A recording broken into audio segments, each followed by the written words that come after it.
This is episode 77 of the Magic Detective Podcast. On this episode, you'll hear about the lives of the Holocaust Magicians. That and more on this episode of the Magic Detective Podcast.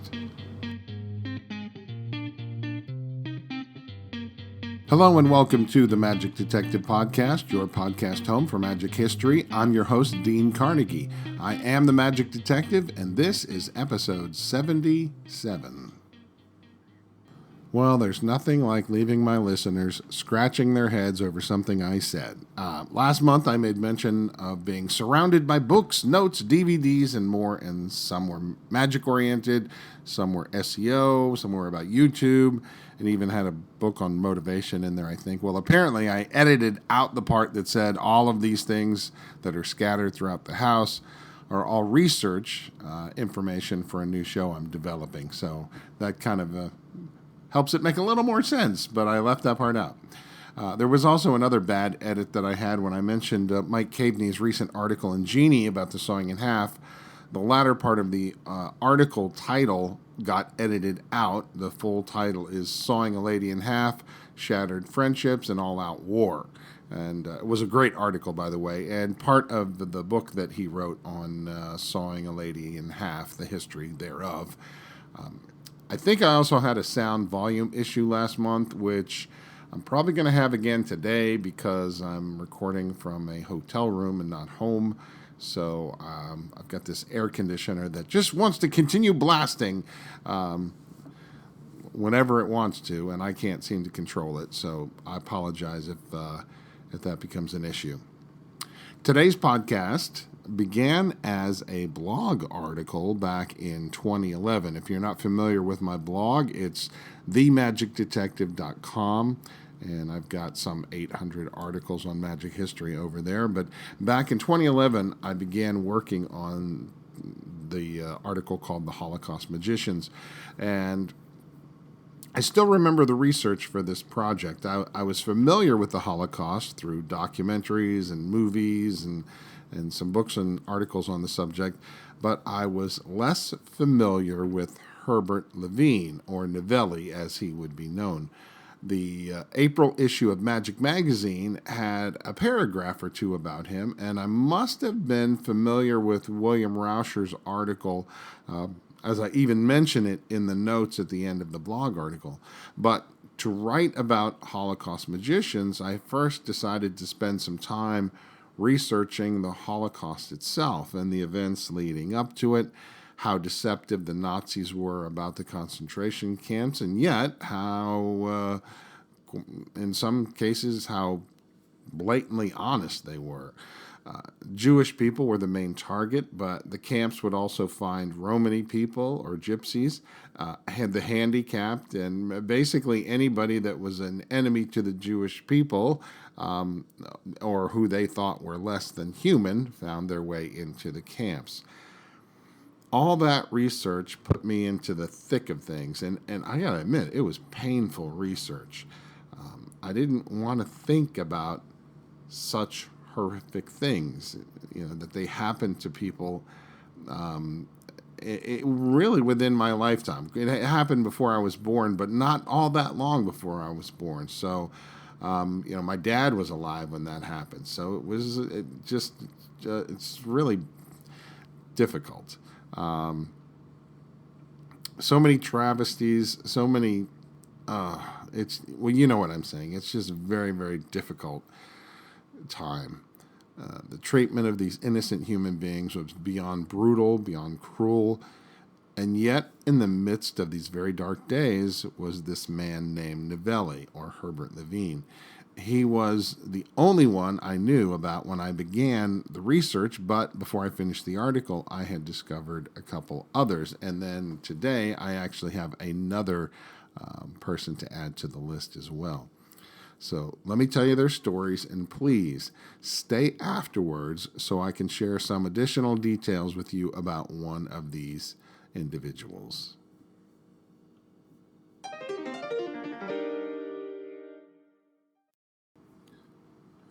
The 20th century was a time of great extremes. In the early part of the century, we saw the introduction of radio and movies.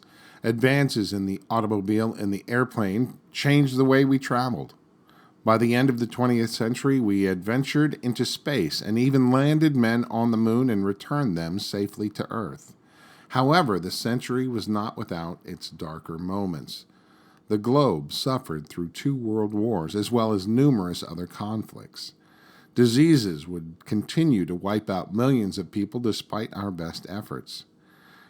And the worst man-against-man event was the Holocaust during World War II. This is what the Nazis called the final solution to the Jewish problem. They would wipe out the Jewish race from the face of the earth, or at least they would attempt to. What could be more wicked and evil than that? What kind of people can consider this thing, let alone actually do it? Yet today in the 21st century, there are still people who would just as soon wipe out their political enemies than to speak to them, destroy the lives of those who don't think a certain way or believe a certain way. These wicked people still exist in the world, and it's scary to think what the future holds. Our story today begins with one man. His name was Herbert Levine, and he was born in Berlin, Germany on September 9th, 1906 to German Jewish parents. There's no record on how he became interested in magic, just that he had been interested in magic since he was young. A number of well-known magicians and magic manufacturers came out of Germany, including Frickel, Max Ozinger, Compars Hermann, Alois Kastner, Karl Willmann, and August Roderberg, to name a few. Houdini was also popular, a very popular attraction in Germany. Whatever the inspiration to become involved in magic, we know that Herbert Levine was both a magic shop owner and a performing magician. By reversing the spelling of his last name and adding an I, he would become Novelli, the magician. He was apparently well known as he had performed at many of the best theaters in Germany. In 1933, Adolf Hitler was elected Chancellor of Germany. In the same year, the first concentration camp was opened in Dachau, in southern Germany. Originally designed to hold Hitler's political enemies, it soon housed all manner of so-called enemies of the German state, anyone Hitler disliked. Jews, Catholic priests, homosexuals, immigrants would be sent there. 10 days after the first concentration camp opened, German citizens were told not to buy from Jewish shops or businesses. Herbert Levine and his family could see the writing on the wall, and they fled Germany for Czechoslovakia. For a time in Czechoslovakia, Herbert Levine thrived. He opened a couple different magic shops and performed throughout the area, but the good days would not last. In 1940, an old fort in Terezin, Czechoslovakia, also known as Theresienstadt, was turned into a concentration camp by the Gestapo. Levine and his family ended up in this camp. When the SS discovered that Levine was actually Novelli the magician, they commanded that he perform for them. This could happen any time, day or night. The Nazi SS would show up at night while he was sleeping and wake him up and demand that he show them some tricks. He worked with a dirty deck of cards and some string. He would also borrow coins from the German officers and use those for magic effects as well.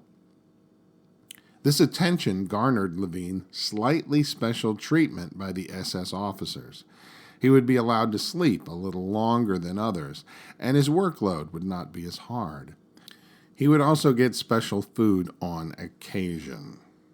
Eventually, Levine would add other tricks to his lineup, and before long, the Nazis changed from wanting to see the tricks to wanting to learn the tricks. So Levine proceeded to teach his Nazi captors magic.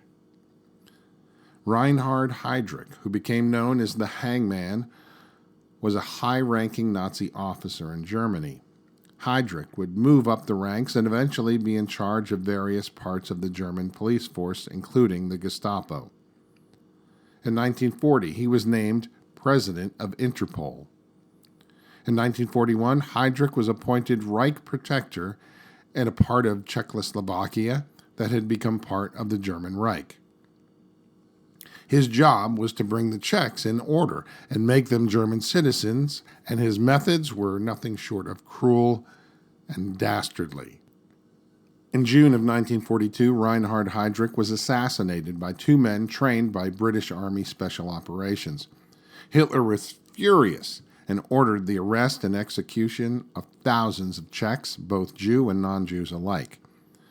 It's about this time that Herbert Levine, his parents, his wife, and child were all placed in a railroad boxcar and shipped off to the Auschwitz-Birkenau concentration camp in Poland. For 4 days, they made the trip in the sealed-up railroad car with countless other Jews. Like sardines in a can with no food or water, they traveled, unsure of their destination. At Auschwitz-Birkenau, the families were broken up. They also received tattooed numbers on their arms. Levine would be stamped with the number A1676. The Jews were crammed into barracks and had to share beds with others. Levine's bunkmate was a young 16-year-old Jewish boy named Werner Reich.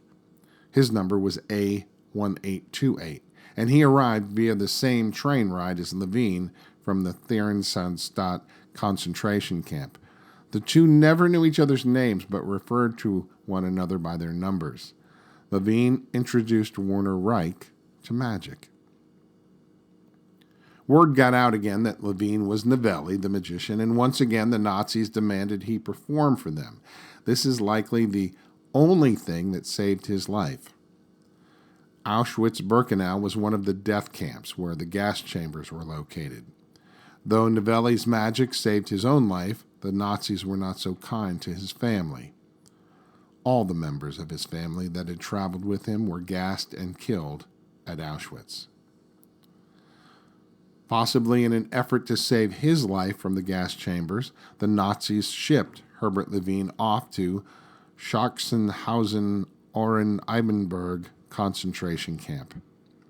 He was rescued on April 22, 1945, when the camp was liberated by the Red Army and the Polish 2nd Infantry Division. In his own words, Levine said, "I was rescued. But by that time, through lack of food and vitamins, I was so weak I could only walk on sticks, which were improvised crutches. My fingernails and toenails had dropped off. I was the first man to come back from the camp alive to Berlin." Herbert Levine returned to Berlin and within 6 months had regained his health and was back to performing. Friends in the magic field supplied Novelli with handmade wooden props. Once again, he was performing on the stages of Germany just as he had prior to the war. In 1947, Novelli appeared at the Schiffbauer-Damm Theater in Berlin.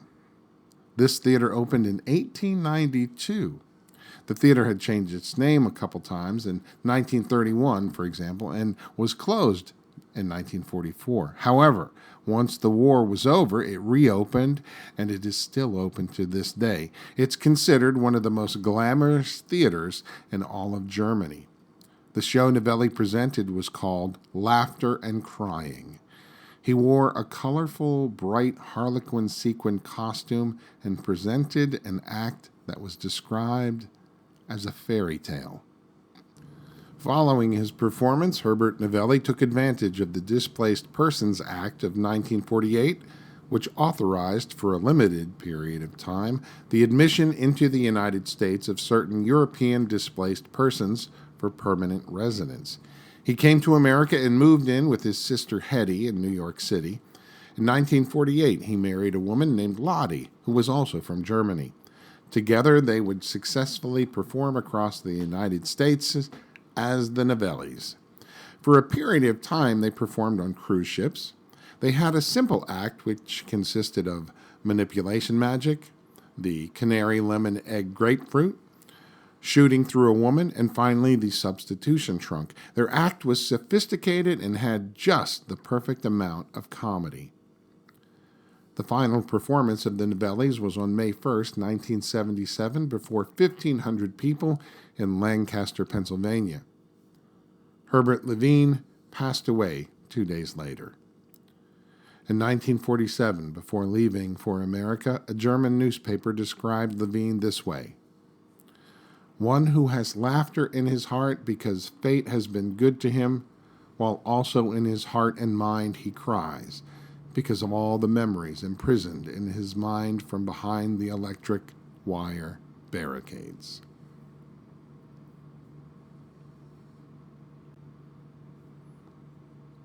Louis Lamb was born in 1903 in Amsterdam, Holland. Like Werner Reich and Herbert Levine, he too was Jewish and interested in magic. In fact, he was a partner of the Dutch magician Hank Vermeyden. Hank was a magician, dealer, and teacher who worked with, among others, Fred Capps, Peter Pitt, and Richard Ross. Louis wrote a number of books. Among them, there's one called Be Deceived. Apparently, this book and others were written to help him earn money, as the Nazis had made it difficult for Jewish people to work. The book, by the way, is filled with card magic, and imagine my surprise to see the opening trick called the LL telephone trick, and it's an ideal effect for virtual performances. He was way ahead of his time. It closely resembles Steinmeier's 9-card problem. We also get a bit of insight into Louis's magic life in the introduction. He mentions his admiration for the great Levant, and apparently at some point he asked Levant to critique his show, and Levant did as he was asked and ripped the show apart. Louis points out that he could have turned away from the criticism, or he could embrace it and improve his act. The words of a professional with enormous experience were invaluable to him. In 1943, Louis Lamb was arrested and sent off to Westerbork camp. This was a transit camp. This was used to house Jewish refugees from Germany. The camp had a school, a restaurant, and other amenities to give it an upstanding appearance. It also gave those who were there a false sense of security. Little did the Jewish prisoners know that they would be shipped off to either Auschwitz or Sobibor concentration camps. Louis Lamb was transferred in 1943 from the Westerbork camp in Holland to the Sobibor concentration camp in Poland. He was killed within hours of his arrival. The magic periodicals of the time would occasionally post things like, "No one has heard from Louis Lamb for a while. Here's hoping he's okay." But the sad news was, he was gone. The Nazis only controlled Westerbork camp from 1942 to 1944 before it was liberated. But in that time, 103,000 Jews were sent to their deaths. Thanks to the writings of Ottokar Fischer, I have a new magician to add to the unfortunate list of Holocaust magicians. She was known professionally as Miss Blanche, but she was born Ruth Iris Waxman on September 1st, 1910. In her early years, she was trained as a ballerina, but a chance viewing of Viennese magician Lauret, she became captivated by magic. He performed a skill-based magic act with manipulations of various objects. This appealed to Ruth's way of thinking, as her dance work was all skill-based. Interestingly, Ottokar Fischer points out that before she saw Lauret, she hated magic and magicians. However, she soon developed an act of her own, featuring manipulations, cards, and coins, and her specialty was producing and vanishing lit cigarettes. She changed her stage name to Miss Blanche to tie in with a particular cigarette company who had a brand named Miss Blanche that was promoted strictly to women. Miss Blanche was soon a sensation everywhere she went. This next piece is from a 1940 issue of The Sphinx.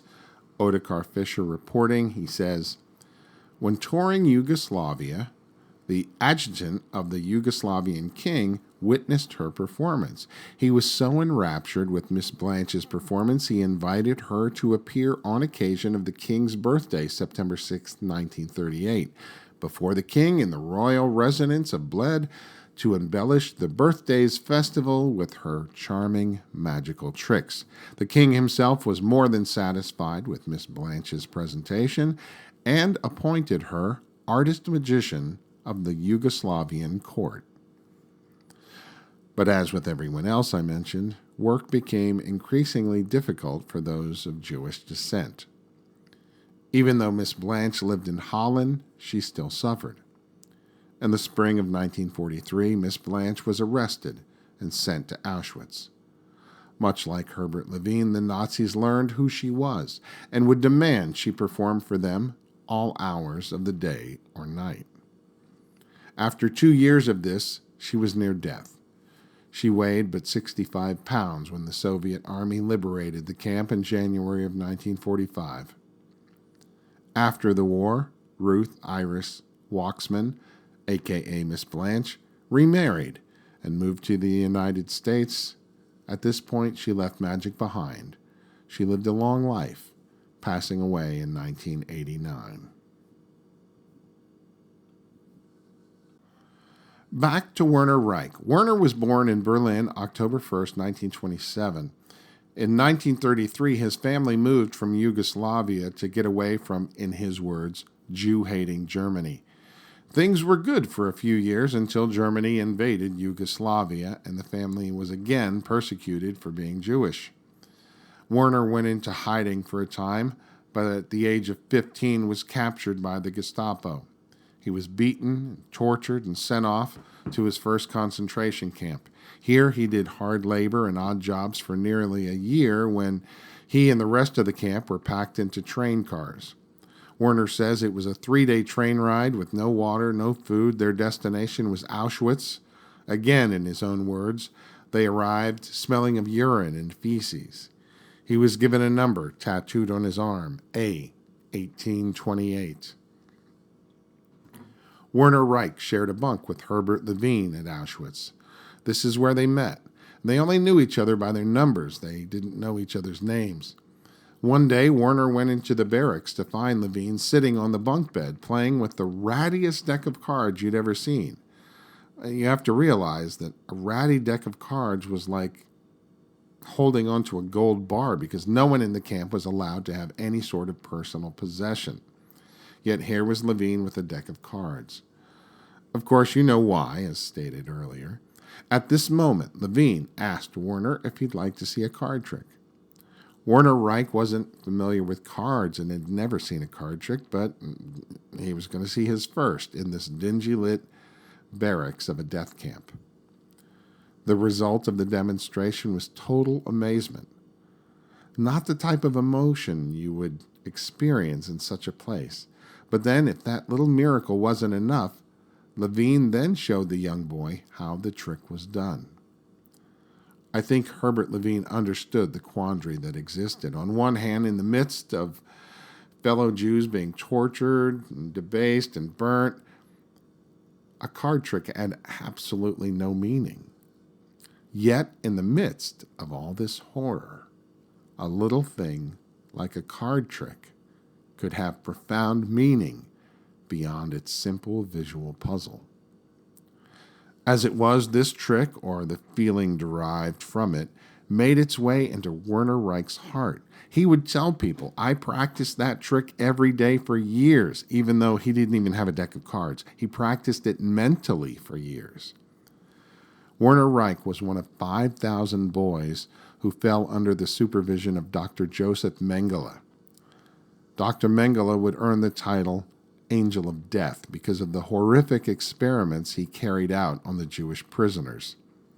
Werner was one of only 96 of the original 5,000 who were spared the torturous experiments. All the others died. Only 3 weeks after seeing his life-changing card trick, most of the prisoners were sent to the gas chambers. We know Herbert Levine, Novelli, was sent to another camp. But Werner, he did not know this. He would never see his friend again. Werner eventually ended up in Austria and in a concentration camp that at some point the Nazis decided to abandon. They left all the prisoners there, but they left. Before long, the Americans liberated the camp. Werner Reich weighed 65 pounds when the American soldiers came through. He was only 17 years old. After the war, Werner went to Britain and then eventually came to America. Here in the U.S., he married and raised a family. He was an industrial engineer. And when he retired, he also became a speaker and a magician. He never knew Novelli's stage name until he came across it while reading an article about a magician. When he read that Herbert Levine's number was A1676, he knew instantly that this was the man who introduced him to magic. The sad part was they both lived in New York and not very far from one another, but they were never to meet up again. After he retired from his job as an engineer, Werner Reich began a new career, speaking at schools to kids about the Holocaust and about his experiences. Werner Reich's life was covered in a short film by Sandy Bauckham and Michael Reich. The movie is called Telling Jokes in Auschwitz. Also, in 2017, I think it was, Werner did a TED Talk on his experience during the Holocaust, and I will put that link in the show notes. The events of the Holocaust took place 80 years ago, and there are still survivors of the Nazi concentration camps who are still alive today. It boggles the mind, though, to think that such wickedness could take place so recently in our history. It's equally amazing that something as simple as magic tricks helped to keep two people alive and inspire another man's life, and yet was not enough to help a fourth person, Louis Lamb. Louis was not as lucky as Herbert Levine and Werner Reich and Miss Blanche. However, he lives on through his manuscripts. Among them, Brunel White presents Would You Believe It in 1935, Watch Me Closely, 1937, and Be Deceived in 1939. The latter book is available through the trickshop.com, and you might check library.com for the other books. Herbert Levine Novelli lives on today mainly because of the articles by magic historian William Rauscher. He actually saw Novelli perform and met and corresponded with him. He's written a manuscript about him and articles that have appeared in magic magazines. It was because of William Rauscher's articles that Werner Reich discovered the name of his friend that he only knew as A1676. Werner Reich's life was covered in a short film called Telling Jokes in Auschwitz. In addition, Werner wrote a book with William Rauscher on the Death Camp Magicians, that's the title, which covered his relationship with Novelli during the Holocaust. I promised to share more with you about one of these individuals, and that man would be Werner Reich. When I first wrote my blog article back in 2011, I finished it with a very heavy heart, and it's just writing about all of that and doing all the research. There were just moments of horror, and there were moments of gladness, and there were some happy endings and some not so happy endings. It was just a tough time. But then one day in 2014, a couple years after I had written the original piece, I received an email from Werner Reich.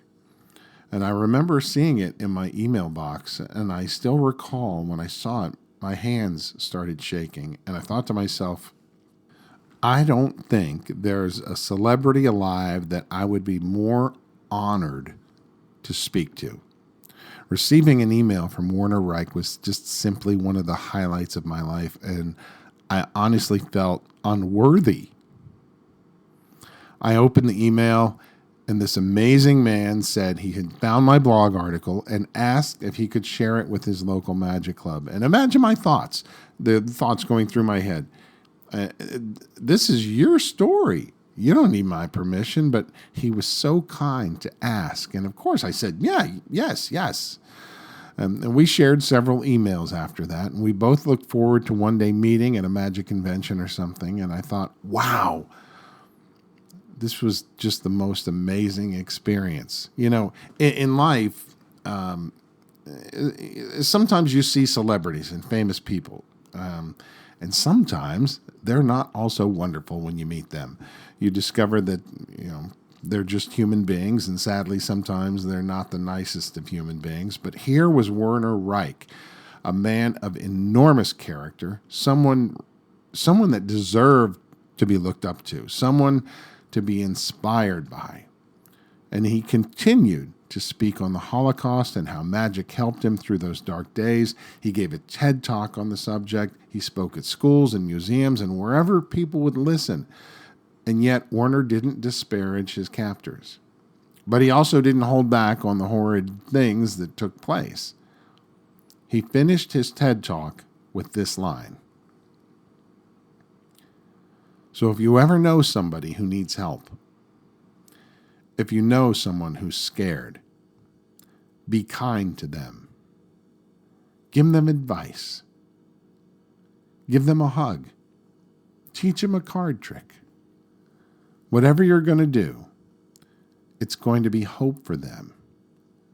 And if you do it at the right time, it will enter their heart and it will be with them wherever they go forever. Werner Reich passed away July the 8th, 2022.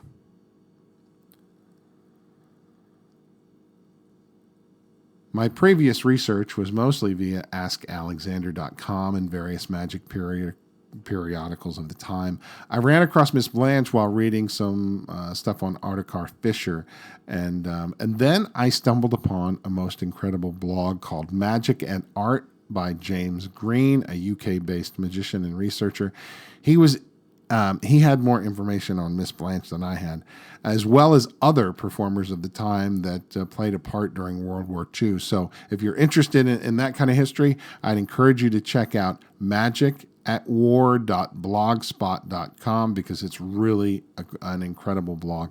Finally, Werner Reich and William Rauscher wrote a book together called The Death Camp Magicians. It tells much more in detail about the lives of Herbert Levine and Werner Reich. And my friends, that's going to do it for this episode of the Magic Detective Podcast. Be well, my friends. Stay safe. Be kind to each other. Until next time.